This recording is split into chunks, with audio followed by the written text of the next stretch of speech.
Hi! Muli pong nagbabalik, Erica ng Talavera Tourism Office. Tara na, sa bayan ng Talavera.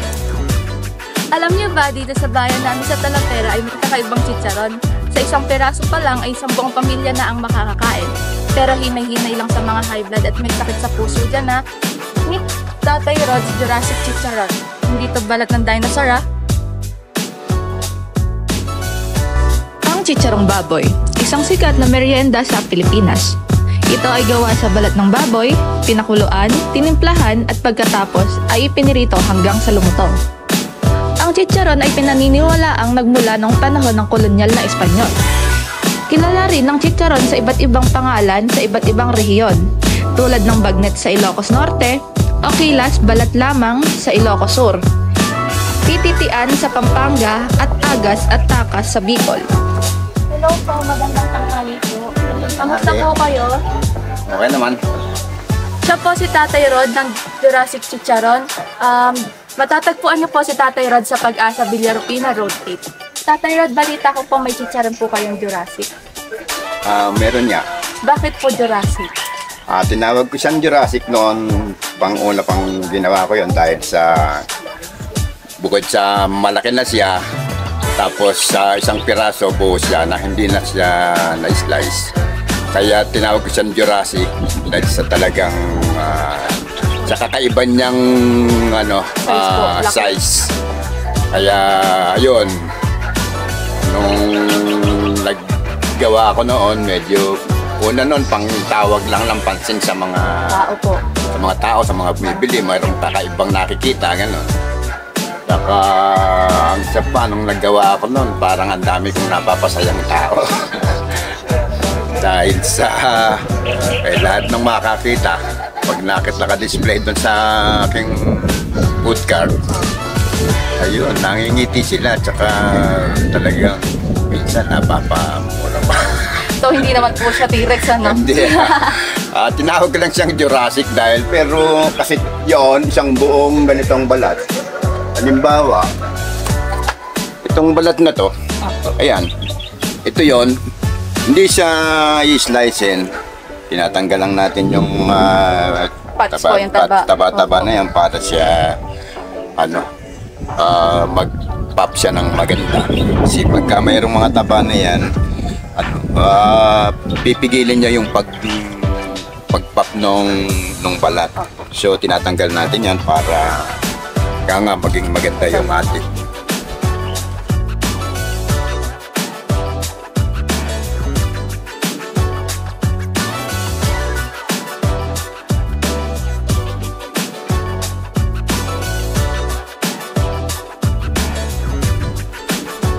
Na to, balat na to, ito yung tinatawag ko namin sa mga magchichicharon na belly skin.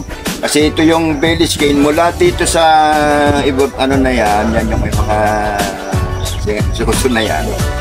Yun yung tiyan ng baboy hanggang doon sa tagliran. So kaya tinawag namin siyang belly skin. Ito yung ginagamit kong pyesa sa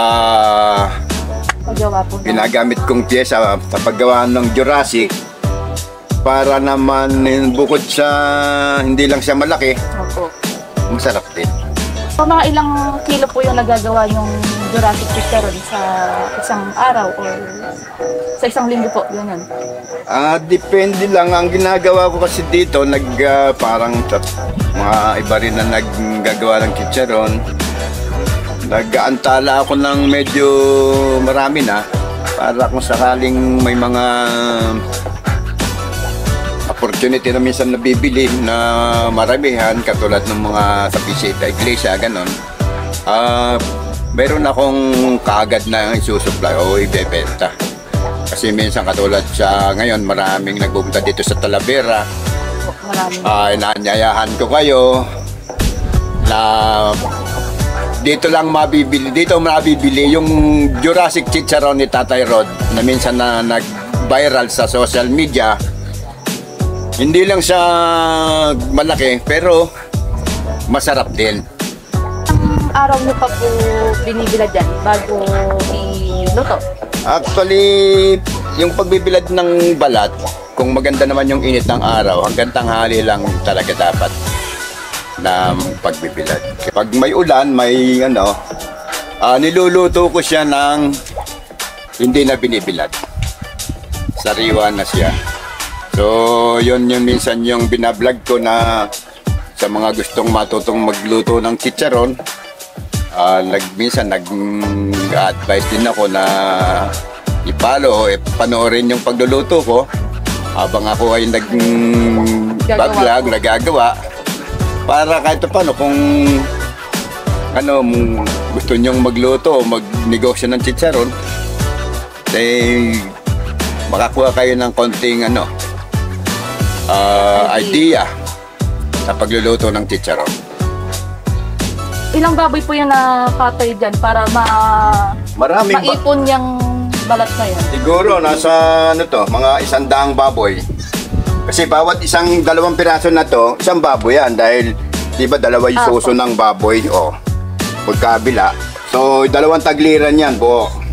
So isang baboy bawat dalawang balat. So sa dami na to, madaida yung baboy nga. Marami-raming baboy yung talagang tinatay. Madaida yung naman high blood. Sunod na proseso naman, eto na. Yung balat din dito, yung chachak na natin siya. Tapos chachap dito sa may aking chapchapan. Chapchapan ng lechon. Tatay, saan po kayo kumukuha ng mga ginagamit yung balat sa paggawa ng chicharon? Sa Manila, minsan dito rin sa Bebesya, sa Kabanatuan, minsan. Pero mostly sa Manila. Marami kang makukuha. Medyo mas mura. Compare po dito sa atin? Yes. Saka dito kasi sa atin yung lokal na balat, halo-halo yun. Hindi siya maluluto ng maganda. So, kailangan mo talaga yung kung belly skin lang. Walang halo na Dahil sa ganyan dami, gaano po katagal nititilawin niya? Ayun lang. Ito, yung ganito karami, siguro mabutin ako dyan ng mga Hanggang gabi po, o hanggang hanggang gabi. araw na. Hanggang gabi, mga alas 10. Alas 10 yan. Tapos, pagayakin niyo pong magtipak-tipak niyan, iluluto niyo na po or Kasalang na. tapos ipapak na to after naluto or palalamigin po muna dito. Then, ano yun? Pinapalamig dyan. Papalamigin siya, after naman, bukas naman, pag Ripak naman po ng isa. hindi pa yun. Hindi pa rin po, prito pa rin po. Ano pa yun, lulutuin pa uli. Kasi, sabi ko nga, di ba, Tatlong sala nga po ba? tatlong beses mo siyang Ipa-fry. fry.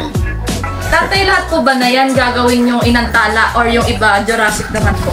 Yung iba niyan, pipiliin ko yung medyo malalaki na balat na pyesa. Yun yung ginagawa kong Jurassic. Tatay, hindi po ba kayo nagsusupply sa mga supermarket or malalaking tindahan na chicharon nyo na yan? Pali, noon, naisip ko na mag-supply, rin yung palaki rin din yung natin. Kaya lang, unang-una, naman tayong malaking budget para magluto ng marami. Kasi pag nag-supply ka sa mga tindahan, kailangan kasi mayroon kang buffer. Ibig sabihin nung may buffer ka, pag nagluto ka ng halimbawa ng 200 kilos nito, dapat mayroon ka pang another 200 kilos para kasi yung isang 200 kilos mo, yun, pag deliver mo sa mga tindahan, hindi naman karaniwan, hindi naman cash yun, hindi, papautang mo rin, gano'n. Meron may mga nagkatas, pero mas maraming talagang utang, consignment, or terms, gano'n. So, ako naman kasi, medyo may edad na. Ito kasing Jurassic, kaya wala namang masyadong siyang nagmamarket ng ano na yan dahil sobrang hirap talagang lutuin yan. Unang-una, yung isang piraso, isa-isa mo talaga siyang, may umorder sa yung 100 piraso, isa-isa mo siyang lulutuin dun sa kawan na yun. Sa maghapon, magdamag kang nagluluto ng ano na. Buti sana kung itatalbog mo lang. Hindi naman. Yan naman iaayos mo pa, magpap siya ng maganda. Hindi naman yung basta tinalbog mo lang, okay. Ilang salang po yan? Bali kasi po dalawang po nanditong kawa. Siguro po may isa, tapos dalawang salang po. Ganun po ba yung ginagawa niya? Actually, itong malimbawa, pag nagsasangkot siya pa lang ako, ito, pag galing dito, magamit lang ako ng isang kawa lang, yung malaki. Opo. Dahil, unang-una, siya lang naman din yung kalan ko na pangluto ng ganyan, yung pressurized na gas yan. So, isa lang yung ginagamit. Tatay, saan po kayo nakakuha ng idea sa paggawa po nitong Jurassic Chicharon? Parang katuwaan lang. Dati una, nag-try ako ng isang yung balat.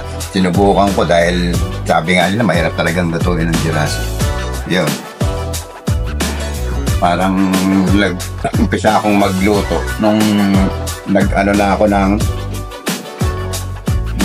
food cart sa Malabon. Paisip ko lang nung una kong niluluto yung Jurassic, sa isip ko lang gusto kong mayroong kaiba. Parang pantawag pansin sa mga customer habang nagtinda, display ganun.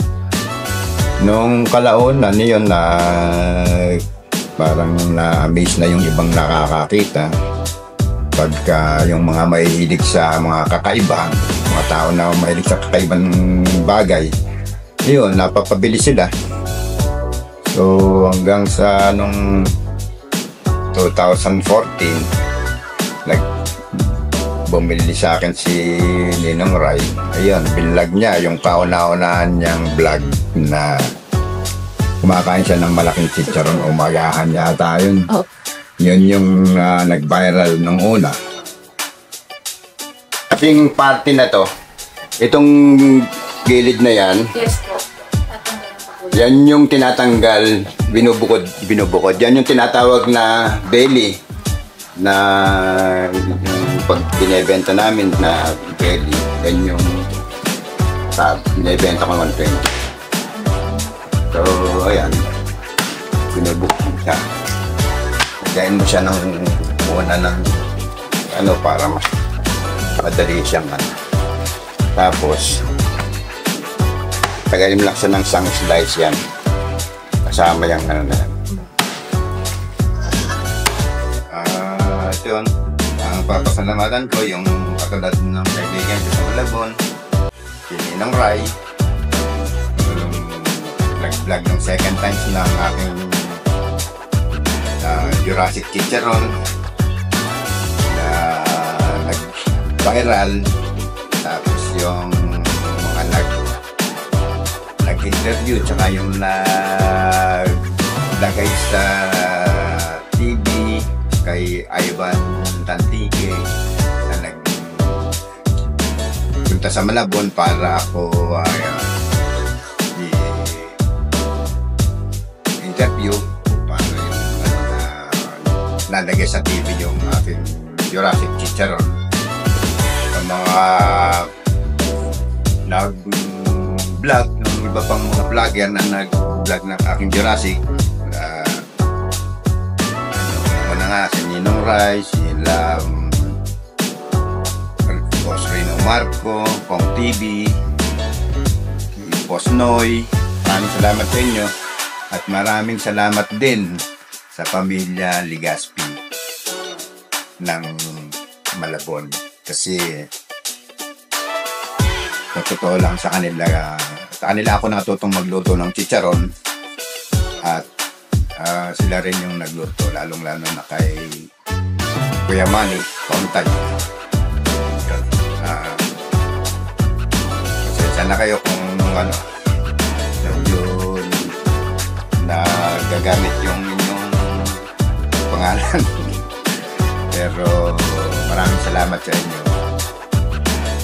Maraming salamat din sa operation ng Talavera at sinama niyo itong aking Jurassic Chicharon at ang aking chicharon sa inyong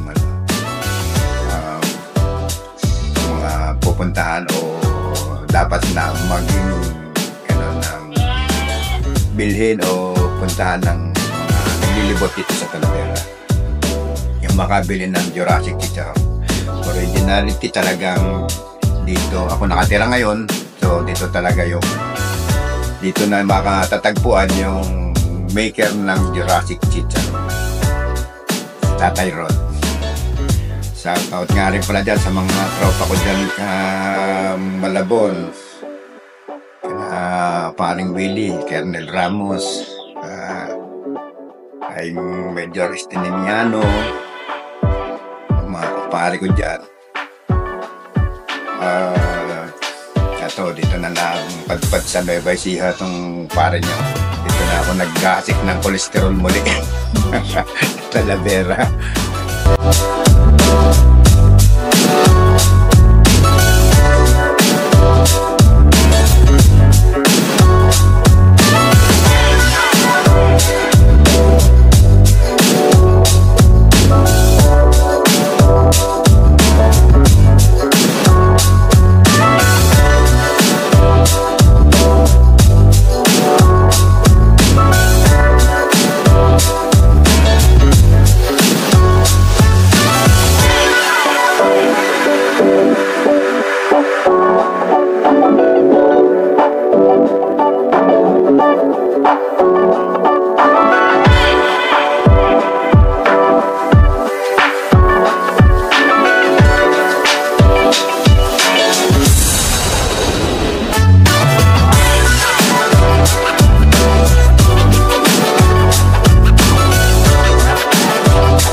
Umaga po sa inyo lahat mga lods. Dito lang po sa Talavera makikita si Tatay Rod. Ang ito ng mga Jurassic Chicharon. Kung gusto nyo pong maka-avail ng Jurassic Chicharon ni Tatay Rod, dito lang po sa Talavera. Sa harap po ng City Hall ng Talavera, pagitan ng City Hall at simbahan. Ayan po, kung makikita nyo po, ito yung ating mga Jurassic Chicharon. Ayan. Ayan po yung ating mga naluto na. Dito lang po yan sa Talavera. Bago kayo bibili ng Jurassic at saka ng Chicharon ni Tatay Rod, dito lang po niluluto. Ayan po, kung nakikita nyo, dito lang po natin siya ipinapap. Kaya siguradong fresh ang inyong bibilin.